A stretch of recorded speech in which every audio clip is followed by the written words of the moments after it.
yourself too. I know. How do I do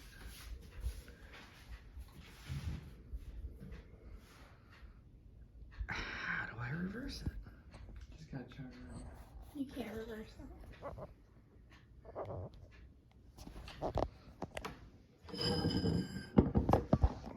Sorry, this is a lot weirder than the last time.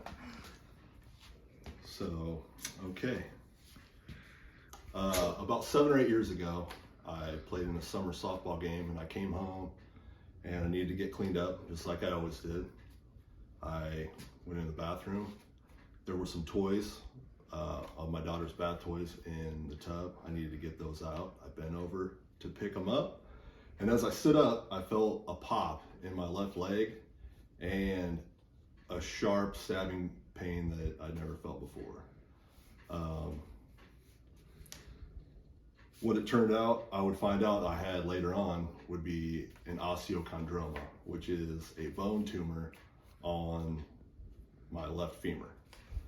And according to Dr. Wittig at tumorsurgery.org, osteochondromas are the most common benign bone tumors. They consist of 35% of all benign bone tumors. So I'm going to tell you more about what osteochondroma is, what the cause is. I'm going to tell you how they can be diagnosed and the treatment options for them, and then I'll tell you more about my own experience with my tumor. According to the World Health Organization, osteochondromas are bone projections that are completely covered in cartilage, and they grow on the external surface of usually the longer bones. The causes are unknown, although there are some hypotheses out there, and most of those point toward alterations of the growth plate, and the growth plates are strips of cartilage at the end of our longer bones. Diagnosis is often just by chance. Most times people don't even know that they have these, much like I didn't know I had mine. Sometimes they can be on a shoulder or where you have less skin and it would be more prominent. Majority are asymptomatic.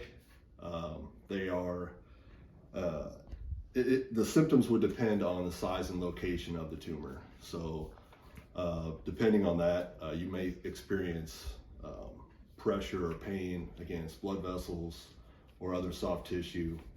The only other symptom would be if you know you have it and you realize it's growing in size. It could be malignant transformation, which would need to be attended to immediately.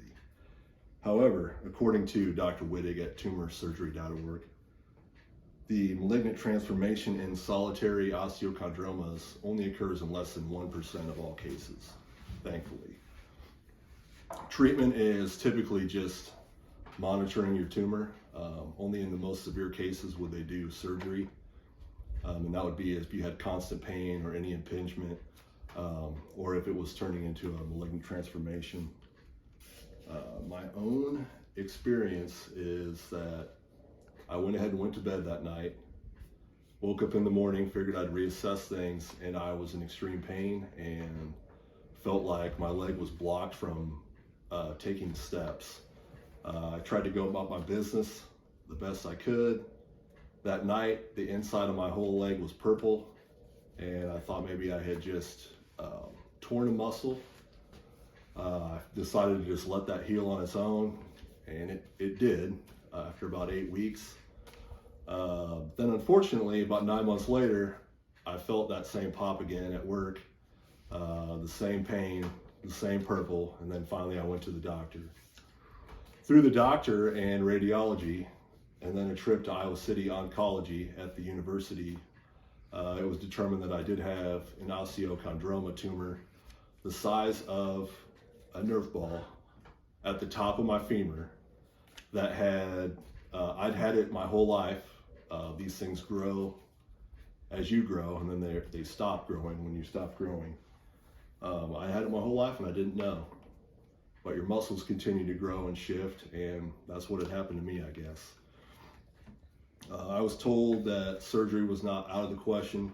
It was out of the question because of the complexity of it, and that we just monitor my tumor like I spoke of before. So now I've told you what osteochondromas are. I've told you the cause, or that they do not know the cause. I've told you how they can be diagnosed and the treatment, and then I told you about my own experience. Many people may have these tumors and they don't even know, but hopefully they won't find out the way that I did.